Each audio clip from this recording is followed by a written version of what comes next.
C Joseph Vijay எனும் நான்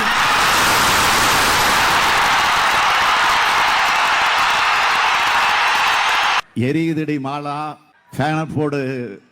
தமிழ்நாட்டு அரசின் முதலமைச்சராக உண்மையாகவும் உளச்சான்றின்படியும் என் கடமைகளை நிறைவேற்றுவேன் என்றும். தம்பி விஜய் சொன்ன மாதிரியே சிஎம் ஆயிட்டாரு. வாழ்த்துக்கள் வாழ்த்துக்கள். தாத்தா இங்க பாருங்க, உங்களுக்கு ஒரு வீடியோ காட்டுற. என்ன வீடியோ போலீங்க, எங்க காட்டு. அரசியலுக்கு வருவது உறுதி.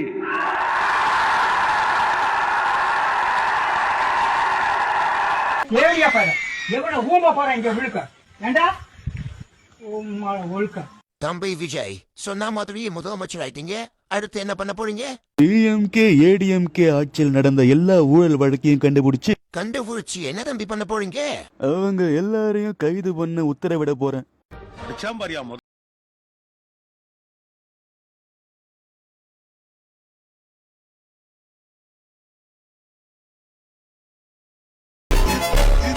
ஐயோ கடவுள, இந்த அநியாயத்தை கேட்க யாருமே இல்லையா?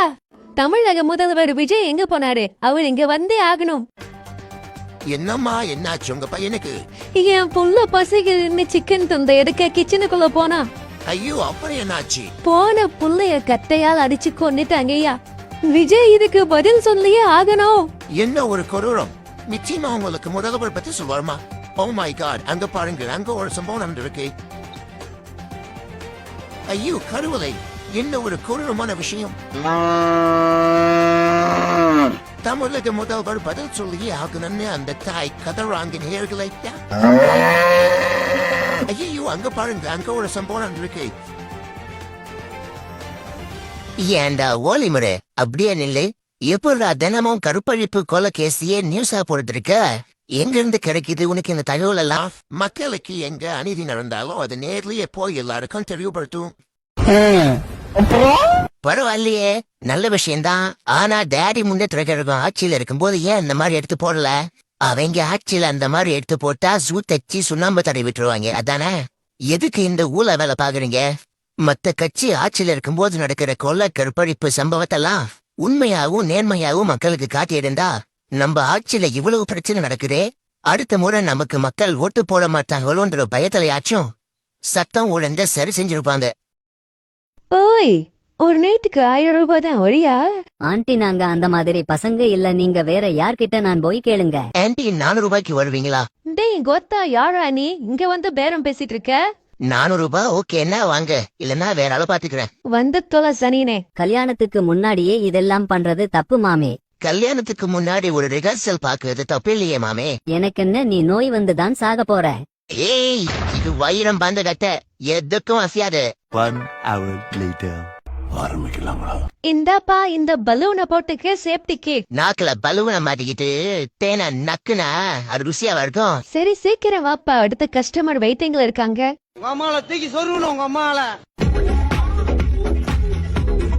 என்ன ஆன்டி, நம்ம ஆட்டம் வெறித்தனமா இருந்ததா? ஆன்டி பார்க்க லட்சணமா குடும்ப பொண்ணு மாதிரி இருக்கீங்க. இந்த தொழிலுக்கு ஏன் ஆன்டி வந்தீங்க? எனக்கு எய்ட்ஸ் நோய் வந்ததால என்ன வீட்ல இருந்து விரட்டிட்டாங்கப்பா.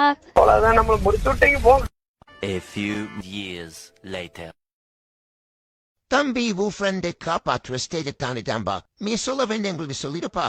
அப்பவே சொன்னேன் போகாதடான்னு கேட்டியா? கோத்தா அட்வைஸ் பண்ற நேரமாடா இது. சரி மாமே, உன் கடைசி ஆசை எதுனா இருக்கா? என் சாவுல எல்லாருக்கும் ஜானி சின்ஸ் மியா கலீஃபா நடிச்ச படத்தை போட்டு காட்டணும் மாமே.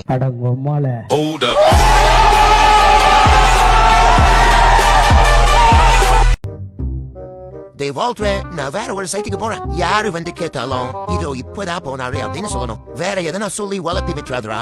சரிங்க ஓனர், சரிங்க ஓனர், நீங்க சொல்ற மாதிரியே சொல்லிடுறேன். ஓனர் டீயும் வரையும் வாங்கணும், அதுக்கு மட்டும் காசு கொடுத்துட்டு போங்க. முதல்ல இருக்கிற வேலையை பாருங்க, அங்கொத்தா கூறியில உக்கானணும். சரி நான் கிளம்புறேன், பாத்துக்கோங்க. உங்க உமால இந்த தாய் ஒலிக்கு மாடா ஒலிக்கணும். ஒரு டீயை கேட்டதுக்கு எப்படி பேசிட்டு போறான் பாரு. சரி நம்ம கிளீனிங் ஒரு காட்சி பாப்போம். இந்த 20 லிட்டர் பக்கெட் ஓபன் பண்ணாம கிடக்கு. யாருன்னா வரதுக்குள்ள இந்த பக்கெட்டை ஓபன் பண்ணி அதுல இருக்கிற கூப்பன் எடுத்துட வேண்டியதான்.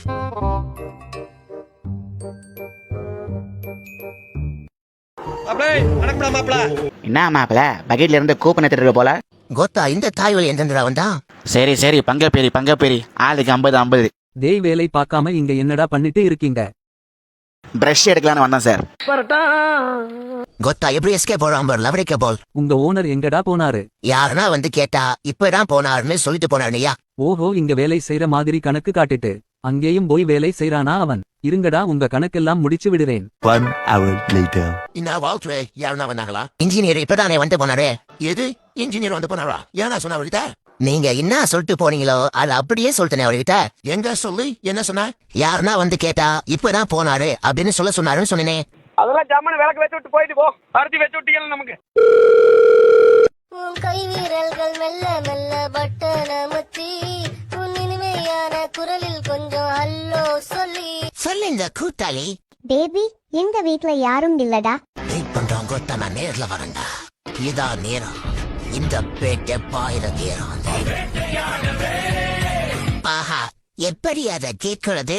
அண்ணே, இப்ப நாட்டுல எல்லாருக்கும் நோய் வருது. எல்லா நோய்க்கும் என்ன மருந்து கண்டுபிடிக்கல. என்ன செய்யணும்னு சொல்ல இப்ப பாருங்க.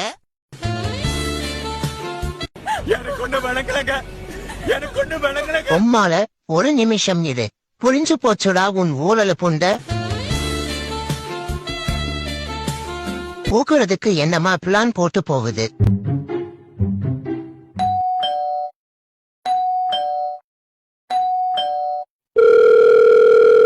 உன் வீட்டுக்கு வெளியதான் நிக்கிறேன்.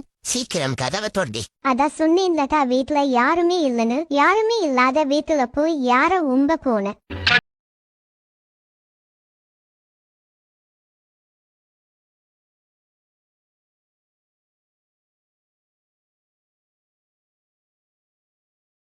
இதுக்கு மாமா ஸ்டோரி போட்டுருக்காங்க. அப்படி என்ன நடந்தது அந்த நாள்ல? மே 18 அன்னைக்கு என்ன நடந்ததுன்னு ஒருத்தனுக்கு தெரியலனா அவன் தமிழனா இருக்கவே தகுதி இல்ல மாமே. என்ன மாமே இப்படி சொல்லிட்ட? 2 லட்சத்திற்கும் மேற்பட்ட ஈழ தமிழ் மக்களை இனப்படுகொலை பண்ண நாள் மாமே அது. 2 லட்சம் பேரா? என்ன மாமே சொல்ற? இதுக்காக இனப்படுகொலை பண்ணாங்க? இந்தியாவை எப்படி ஒரு கேங் ஆட்டி படைக்கிறோ அந்த மாதிரி ஸ்ரீலங்காவை ஆட்டி படைக்கிற சிங்களவன் தான் இந்த இனப்படுகொலைய பண்ணவன். சிங்களம் எதுக்கு மாமா இனப்படுகொலை பண்ணா? 1948 வருஷம் பிரிட்டிஷ் கிட்ட இருந்த இலங்கை சுதந்திரம் அடைஞ்சது. அப்போ பெரும்பான்மையா இருந்த சிங்களவன் கிட்ட நாட்டை ஒப்படைச்சிட்டு போனா பிரிட்டிஷ்காரன். சிங்களவன் தன்னுடைய மொழிக்கும் தன்னுடைய மக்களுக்கும் முக்கியத்துவம் கொடுக்க ஆரம்பிச்சான். தமிழ் மக்களுக்கான பொருளாதாரம் அங்கீகாரம் எல்லாமே கொஞ்சம் கொஞ்சமா மறுக்கப்பட்டது. இதுதான் மாமே ஈழப்போருக்கான ஆரம்ப புள்ளியா அமைஞ்சது. சிங்களவன் தமிழ் மக்கள் மீது மொழி வெறியும் இனவெறியும் கொண்டிருந்தான். 2009 ஈழப்போர் உச்சநிலை அடையுது. அதுல தலைவர் கொல்லப்படுறாரு. தலைவருடைய மகனும் மகளும் கொல்லப்படுறாங்க. இங்க ஈழ தமிழ் மக்களை கொண்டுட்டே இருக்கும்போது அங்க தமிழ்நாட்டுல பாச தலைவனுக்கு பாராட்டு விழா நடத்திட்டு இருந்தாங்க. ஈழ தமிழ் மக்கள் இனப்படுகொலைய தமிழ்நாட்டு மக்களுக்கு தெரியாம பாத்துக்கிட்டவர்தான் டாக்டர் கலைஞர் அவர்கள். அங்க நம்ம தொப்புள் குறை உறவான ஈழ மக்களை கொண்டுக்கு ஊச்சிட்டு இருக்கும்போது இங்க கொண்டாட்டமும் கும்மாளமும் அடிச்சிட்டு இருந்தாங்க. 2009 காலகட்டத்துல தமிழீழ போர் உச்சநிலை அடைஞ்சது. உலக நாடுகள் முள்ளிவாய்க்கால நோ ஃபயர் ஜோன் அறிவிச்சாங்க. இத நம்பிட்டு ஈழ மக்களும் அங்க போறாங்க. அங்க இருந்த சிங்கள ராணுவம் துணி எல்லாம் அவுத்துட்டு வந்தாரா நாங்க உள்ள விடுவன்னு அந்த மனசாட்சியே இல்லாத சிங்கள ராணுவம் சொல்லிச்சு. அங்க இருந்த ஒட்டுமொத்த ஈழ மக்களையும் குத்து குண்டுகளை போட்டு ஈவு இறக்கம் இல்லாம கொன்னாங்க. பெண்கள்னு கூட பார்க்காம அவங்களுக்கு கற்பழிச்சு கொன்னானுங்க. இதுக்கெல்லாம் உடந்தையா இருந்தது அன்னைக்கு ஆட்சியில் இருந்த காங்கிரசும் திமுகவும். நான் சொன்னதெல்லாம் கொஞ்ச நாமாமே. எண்ணில் அடங்காத கொடுமைகளை சிங்கள ராணுவம் தமிழ் மக்களுக்கு பண்ணிருக்கு. அங்க நடந்தது இனப்படுகொலை தான்னு பெரும்பான்மையான நாடுகள் ஏற்க மறுக்கிறாங்க. ஏதோ தீவிரவாத தாக்குதல்ல கொல்லப்பட்டது போல சித்தரிக்கிறாங்க. வீடியோ பாக்குற உங்களுக்கு அங்க நடந்த ஒரு துயரத்தை சொல்றேன். அத உங்க மனசுக்குள்ள ஒரு காட்சியா நினைச்சு பாருங்க. ஒரு கை குழந்தை தன் தாயின் உடல் குண்டு வீச்சில சிதறடிக்கப்பட்டு இறந்து கிடப்பது தெரியாம தன் தாயின் மார்பு காம்பை பசியில் அலைமோதியபடி தேடியது. சிறிது நேரத்தில் அந்த குழந்தையும் குண்டு வீச்சில் இறந்தது. இத கேட்கும் போதே உடம்பெல்லாம் ஆட்டம் கொடுக்குறே. அத நேர்ல அனுபவிச்ச மக்களுக்கு எவ்வளவு வலிய கொடுத்திருக்கோம். இந்த வீடியோ பாக்குறவங்க மே 18ன்னா என்னன்னு உங்க ஃப்ரெண்ட்ஸுக்கு தெரியப்படுத்துங்க. அங்க நடந்தது இனப்படுகொலை தான் எல்லாருக்கும் தெரியணும்.